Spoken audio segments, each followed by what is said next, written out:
Hello ladies and gentlemen, my name's Shadowwraith and today I'm going to be going over how to play Militarum Tempestus in Warhammer 40k 9th edition. Now this is all coming from my experience and talking to other people who play this faction. And I am speaking of Militarum Tempestus as a standalone army. We're not talking about the Greater Imperial Guard or Astra Militarum. So, yeah, it's if you want to play pretty much pure Militarum Tempestus. So, what are their playstyle? That is the first thing I think about when I start an army. Well, the way I can see it, they can get to where they want as quickly as they can, and they move fast and hit hard when they come in. And you want board control as quickly as possible. You're not particularly tough. You're tougher than a guardsman, sure, but there's less of you. But you do have access to a lot more weapons, or you're just going to use them better. With a 3+ ballistic skill, absolutely fantastic. And the fact that you can beef them up with orders is just a massive bonus. Bringing 4 plasma guns in one squad of 10 is insane when you're dropping that down in rapid fire range of Primaris Marines. Overcharging, re-rolling ones because you got fire on my mark or whatever the order is to re-roll ones. You're going to melt Primaris Marines. But that's the essence of it. You want to drop down in key locations where you can get the best arcs of fire and in positions to eliminate the high threat units or vehicles or monsters, whatever. So, for example, if they've got a lot of artillery that's hiding in the back, you can get there with your squad of 4 melters to get within melter range, and I'll tell you all this how you do it in a moment, and pretty much one-shot it and get rid of it. Things like that. You can hero snipe with this army quite nicely if your opponent relaxes a little bit too much with their movement.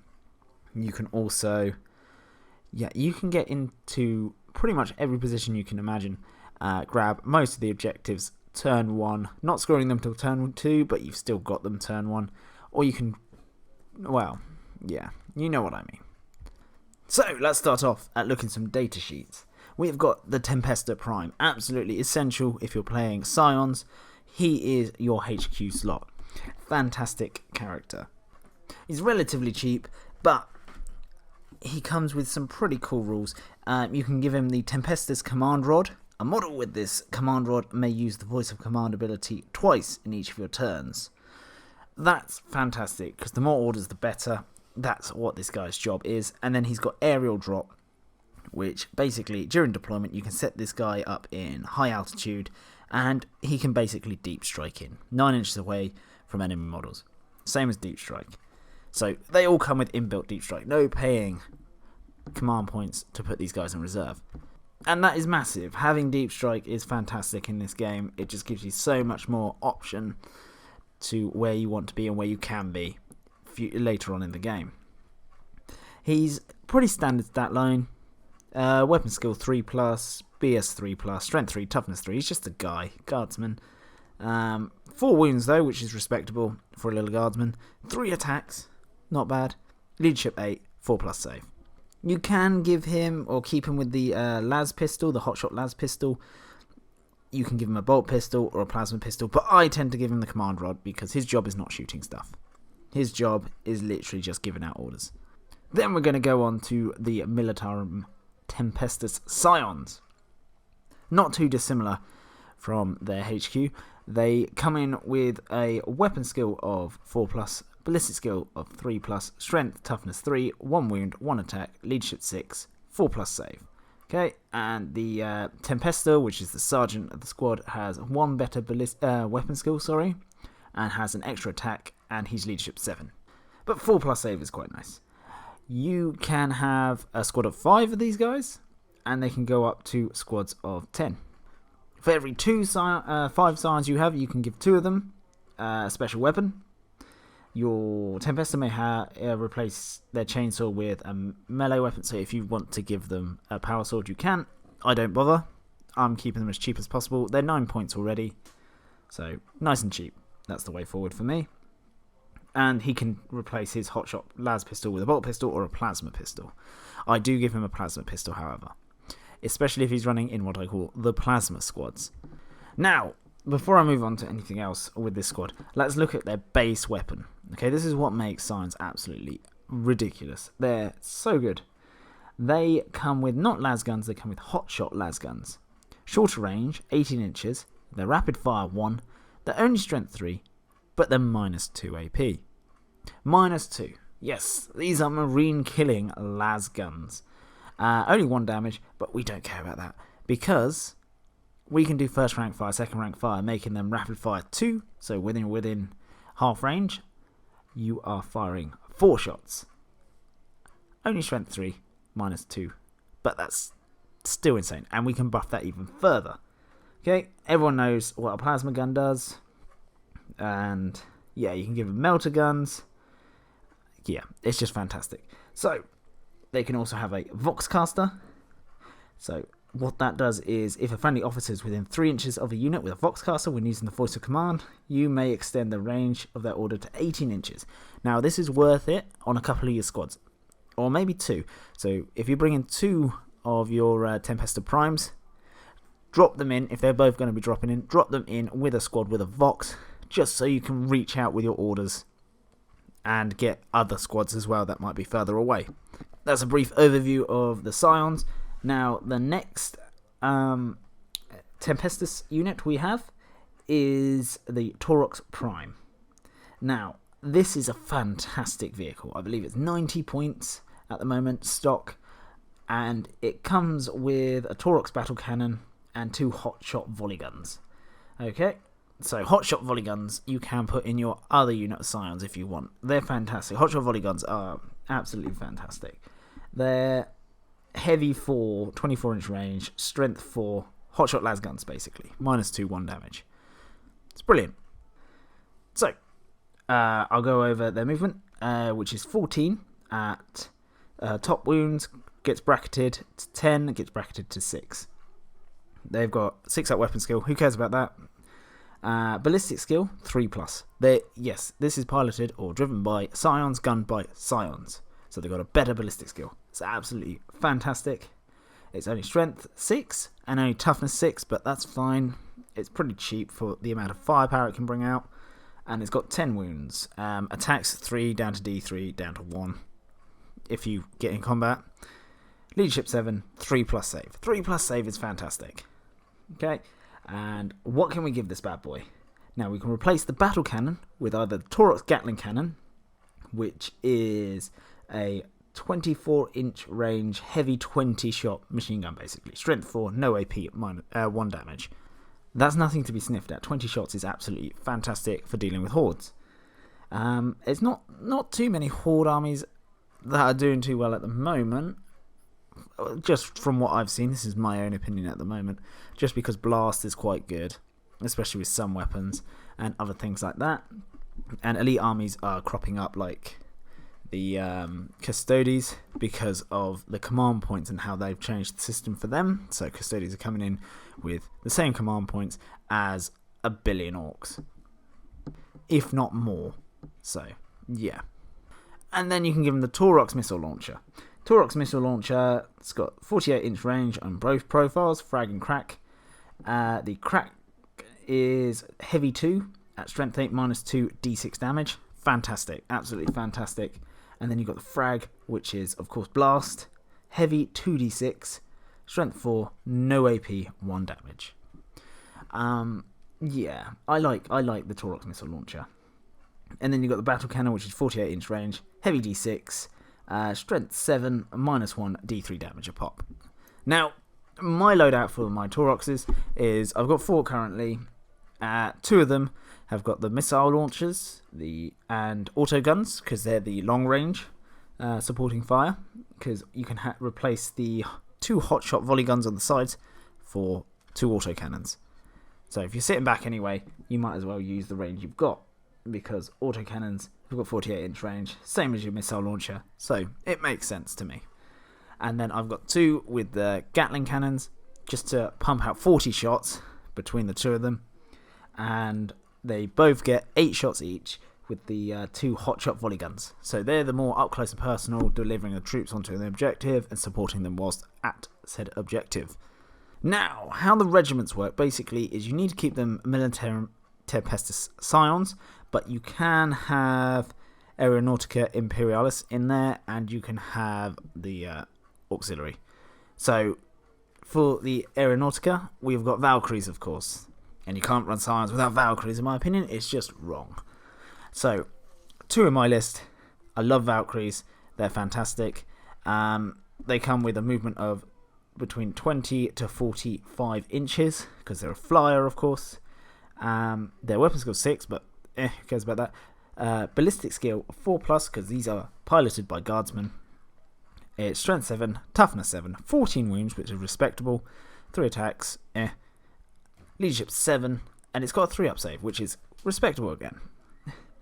And this comes with, you can give it quite a lot of guns, okay?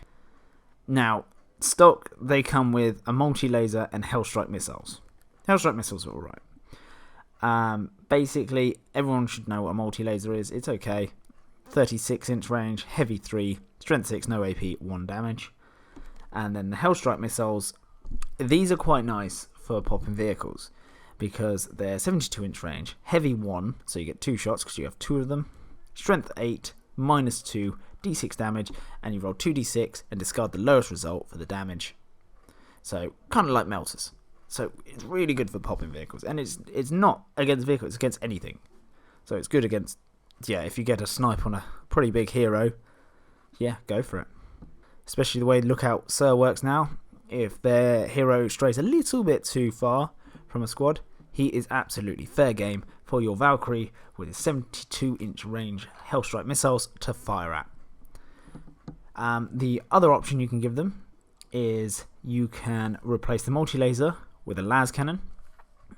That's what I've done on both of mine, because their job is anti-armor, pretty much. Anti-armor, anti-monster. And you can replace the 2 Hellstrike missiles with 2 multiple rocket pods. Okay, so everyone should know what a las cannon is. Stupid strength. Strength 9, 1 shot, 48 inches, -3 d6 damage. Okay, and then the multiple rocket pod is 36-inch range, assault d6, strength 5, -1, 1 damage. Absolutely, it's pretty decent. It's pretty decent if you want to go anti-horde. I've gone with the Hellstrike missiles because I like the Hellstrike missiles. You can drop them in a vehicle squadron when you deploy them within 6 inches of each other, and then they act independently if you want. But this is why you bring them. Grav shoot insertion. Models may disembark from this vehicle at any point during its move, but if the Valkyrie moves more than 20 inches, you must roll a d6. If you roll a 1, that model is slain. Okay. It disembarks like normal and must be more than 9 inches away from enemy models. Okay, cool. So, if you don't want to deep strike them, you've got this option to start on the board, because you need to keep 50% of your army on the board. Then you've got hover jet. Before this model moves, in your movement phase, you can declare it will hover. Its move characteristic becomes 20 until the end of the turn, and it loses airborne, hard to hit, and supersonic abilities until the beginning of your next movement phase. Okay, but there is a reason you'd do that, because if you hover, you add 1 to all hit rolls in the following shooting phase. So you're now ballistic skill 3+. Okay, and there is a way of making this 2+. Airborne, you can't charge it unless you fly. Hard to hit, subtract 1 from hit rolls when you're shooting at it. Supersonic, it's the flyer rule. You can, each time this model moves, first pivot on the spot, 90 degrees, doesn't contribute to how far it moves, and then you can move straight forward, but you can't pivot again after the initial pivot. When this model advances, increase the move characteristic by 20 inches until the end of the phase. So it can get across the board very fast. And then there's a chance it'll explode on a 6. So, yeah, not too bad. It can transport 12 Astra Militarum infantry. Heavy weapons team takes 2 slots, and you've got Ogrins who take 3. Okay, so we've got Militarum Auxilia. So we've got Ogrins we can bring. or we can bring Bulgrins. Okay. Their stat lines are identical, apart from Bulgrins get an extra armor save because they're wearing actual armor, and obviously they cost slightly more in points, and they can have different war gear. So Ogrins, sorry, not playing fantasy now, can have Ripper guns, which are not too bad. They've got 12-inch range, assault 3, strength 5, no AP 1 damage shot, or you can punch people in the face in it using your user strength, which is strength 5 at -1 AP 1 damage, and they come with frag bombs. Not bad. Add 1 to the attack characteristics if this unit charged for that fight phase. Then Bulgrins, what can they have? They can have Grenadier Gauntlet, range 12 inches, assault D6, strength 4, no AP, 1 damage. Or you can go melee, which is Bulgrin Mauls. +2 to their strength, so they're now whopping strength 7. They're -1 AP, and they do 2 damage per swing. And then they come with frag bombs as well. You can either give them an option of Brute Shields, which gives them a 4+ invulnerable save, which is a solid option, or you can give them a Slab Shield, which is the big one, which adds 2 to the save rolls for the models equipped with a Slab Shield, which gives them a 2+ save, which is what I tend to give them, just because it's fantastic. I love having a 2+ save model on the board. And they come with Avalanche of Muscle again, getting +1 attack. And just so you know, you can have Ogryn Bodyguards. You can have an Astropath in your thing if you want. Any of these do not get the bonus that you get from the regiment. Only your Militarum Tempestus get it. So you can have Commissars in this, so you can have the Prefectus, any Prefectus units in your regiment and not lose the regiment bonus. And then one of my personal favourite models that is kind of really wacky is 20 points for an Officer of the Fleet. And I do bring an Officer of the Fleet because I A, have one, and B, he can make my Valkyries hit on 2+ when they're hovering. I'm not going to bother going over his stat line. He is a rubbish guardsman with 3 wounds, okay? But he has got 2 attacks. He comes with a las pistol, but we don't care about that. What he's got is Air Raid Request, and basically, once per battle, in the shooting phase, pick an enemy unit that is not a character, and that is visible to the model anywhere on the battlefield. Then roll a d6. On a 1 to 3, nothing happens. On a 4 to 5, that unit takes d3 mortal wounds. On a 6, they take 3. So you can only call 1 of these air raids per turn, regardless of the number of fleet officers you have. So you can't bring like 5 and then drop 5 turn 1. But this is why I bring them. Strafing coordinates. At the start of the shooting phase, pick an enemy unit other than one which can fly. So, yeah, can't pick a flyer or anything that has the fly keyword, I guess. It has to be within 18 inches of this model. And my mistake, you don't get to hit on 2+, you get to reroll 1s to hit. But you're hitting on 3s, rerolling 1s, which is still fantastic. Because you've got strafing coordinates, okay? Yeah, so you pick a unit, and all friendly Aeronautica Imperialis units that can fly get to reroll 1s when targeting that unit, which is very helpful. For 20 points, you can dish out some mortal wounds and do that each turn. If they decide to shoot at him, they can, but they probably won't. And that's pretty much it. You can have command squads and things like that, but I don't bother with command squads. If I'm doing it wrong, do let me know in the comments section down below if you think command squads are amazing. I don't rate them. I don't need them. Okay, I can deal with not having my leadership go up with banners and stuff like that. I don't want a med pack or anything like that. I want guns. Now we're looking at the Greater Good Psychic Awakening. And this is where you get your Militarum Tempestus Regimental Doctrines. So you get to pick a regiment. Okay, and as I said before, you can have advisors and Auxilia. So basically, you can have Aeronautica units, Auxilia units, Prefectus units, and the Scion units. But they won't get the Regimental Doctrines. Only the guys with Militarum Tempestus, keywords in there, keywords, will benefit from these doctrines. So, out of these 6, which one is the best? Okay, so we've got Stormtroopers, which are in the Codex. They're if you roll a 6 to hit, it explodes into 2 hits. It's not bad. It's not bad. You've got the Scion jackals. I will not be able to pronounce all of these perfectly, but I'll do my very best. When resolving attacks made with ranged weapons by a model with its doctrine against a unit that is within half range, an unmodified hit roll of 6 scores 1 additional hit. Basically, stormtroopers. And then we got the Lambden Lions. Improve the AP of weapons by 1. So AP 0 becomes AP minus 1. That's absolutely fantastic. I love it. So it's just weapons of these models that are equipped. It's, yeah, melee shooting. Obviously melee shooting. But as I'm reading it, it means your Scions are now minus 1 AP in close combat, as well as an additional minus 1 for all your lovely guns, especially hotshot volley guns or hotshot las guns. Hotshot las guns being minus 2 AP, going to minus 3. And then we got the Otan or Iotan dragons. Add 6 inches to the range characteristic of rapid fire weapons.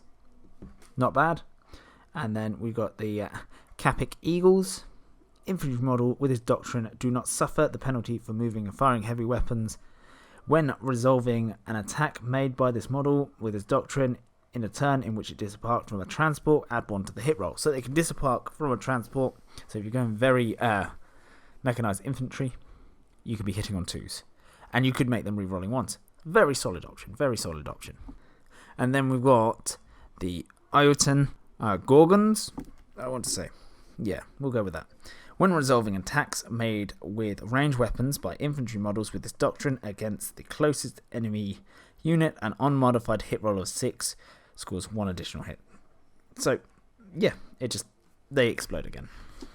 But, what heirlooms do they come? I'm not going to go over all of them. My favourite, and I'm going to go over my favourite, is of course the Lambden Lions. Because otherwise this video will be an hour long. So, the Lambden Lions get the Refractor Field Generator. And basically what that means is Lambden Lion models have a 5+ invulnerable save whilst within 6 inches of a model in your army with this relic. That's fantastic. It just says Lambden Lion models because you replace the Militarum Tempestus keyword with Lambden Lions. So your Tauroxes get this. And your Scions. Everything. It's really good. I really like it. And then we've got the Raw Warlord traits. Lambden Lion, keys to the armory. Reroll hit rolls of 1 for attacks made by ranged weapons by models with the friendly Lambden Lion units whilst within 6 inches of this Warlord. Brilliant. So that will save you using an order on the nearest unit or nearest 2 units to make them reroll 1s if they're using plasma anyway. So you can send it off to somewhere else or do 2 different orders if he's got the command rod. Now, their stratagem is rather powerful in my opinion because remember you got the first rank fire, second rank fire. So your hotshot lasguns are rapid fire 4. If you're in half range, they're doing 4 shots each. You can make it for 1 command point that unmodified wound rolls of a 6 inflict 1 mortal wound on the target and the attack sequence ends. And that's for all hotshot lasguns, hotshot las pistols, or hotshot volley guns. Fantastic stratagem. So that's the regiment I would run because you can drop your guys in. You can drop them in via Valkyrie and spend 1 command point for precision drop, which means they can drop within 5 inches away from enemy models instead of 9. So you can start hero sniping or getting into melter range with your melter guns.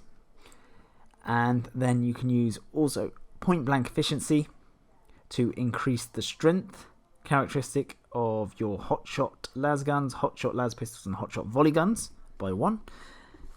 And yeah, you can make them immortal wound on 6s to wound.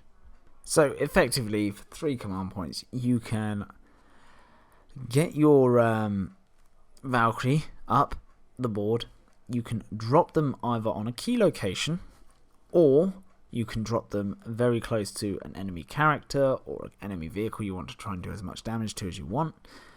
And just, if you're fighting against Marines, give them point blank efficiency to make them strength 4, so you're wounding them on 4s now, or with their hotshot las guns. And yeah, blow them away. You've got the plasma guns, and if you've got your warlord nearby, they're re-rolling 1, so you can supercharge them. And then 6s do mortal wounds for your hotshot las guns as well. And volley guns and las pistols. You can imagine how devastating that can be on turn 2 when everything just comes in. Absolutely horrendous.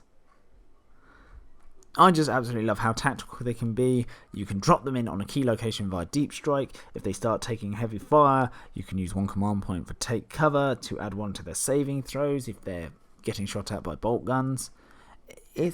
They're really good. They're really good. I'm really enjoying playing with them. I like how quick you have to be, how hard and fast hitting they are. They are very quick. And that's the way you want to play them. You want to drop in, take out the things that can hurt you the most. So if they've got, for example, a big squad of Hellblasters, which in my last game I went against, my first priority was to fire at them. Absolutely destroy them. And the Taurox Primes did a valiant job of doing that. The Valkyries came in, took out any heavy armor. If the Valkyries couldn't quite get it, then the melter guns would drop nearby. The rest of the units, so I'd either stick a Taurox on an objective and keep firing whilst dropping out Scions, or I'd drop just 2 squads or 1 squad of Scions onto an objective and just hold it. And now with the new terrain walls, you can really hide behind obscuring terrain. You can go inside a ruin and it'll be defendable, so you get +1 to your overwatch shots. And you've also can give yourself, +1 to hit in close combat. And you've all got -1 rend on everything. So that 20 shot Taurox Gatling Cannon is now heavy 20, -1 damage. That -1 is massive, absolutely massive. The missile launchers going up to like -3 with the crack shots. You're going to do some serious damage. If you're going up against Custodies, whack the mortal wounds on your basic infantry and just melt them away with rolling 6s. You've got a million shots, you're hitting on 3s, re-rolling 1s. Yeah, you'll be fine. You're wounding on 5s, but who cares? You're looking for 6s because they've got 2 up save anyway. And if your plasmas can't do it, then hope for, a lot of 6s. And if you're lacking some heavy staying power or anything like that, you have got your refractor field from your general. So if you need to really hold a location, central objective or something is worth more, you drop him in there to give everyone a 5-up invulnerable save, just in case. Along with that, you've got the option to have muscle, so combat unit with your Bulgrins, with the Bulgrin Mauls, and you can drop them out of a Valkyrie as well, or play the command points to put them in reserve, or you can just charge them up the board. It's your choice, but you have got options. And I wouldn't just look for the charge, I'd use your Bulgrins to protect a key location. So you've got your Scions firing over the shoulder. If you do get unfortunate enough to get some Khorne Berserkers charging towards you, your Bulgrins are there to meet that charge.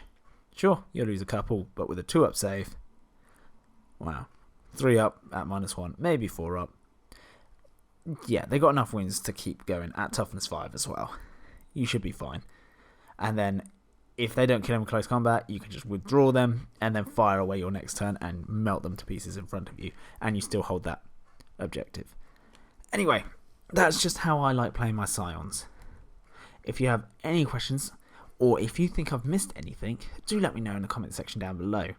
Failing that, there is a link to my Discord server where I have a 40k channel open if you ever want to talk about 40k or anything 40k related. Thank you ever so much for listening, and if you like the video, do hit the like button so I know people like this kind of content, and if you're feeling especially saintly, do consider subscribing. But even if you don't do either of those things, I will see you in the next video, and I hope you have an absolutely wonderful day. Goodbye.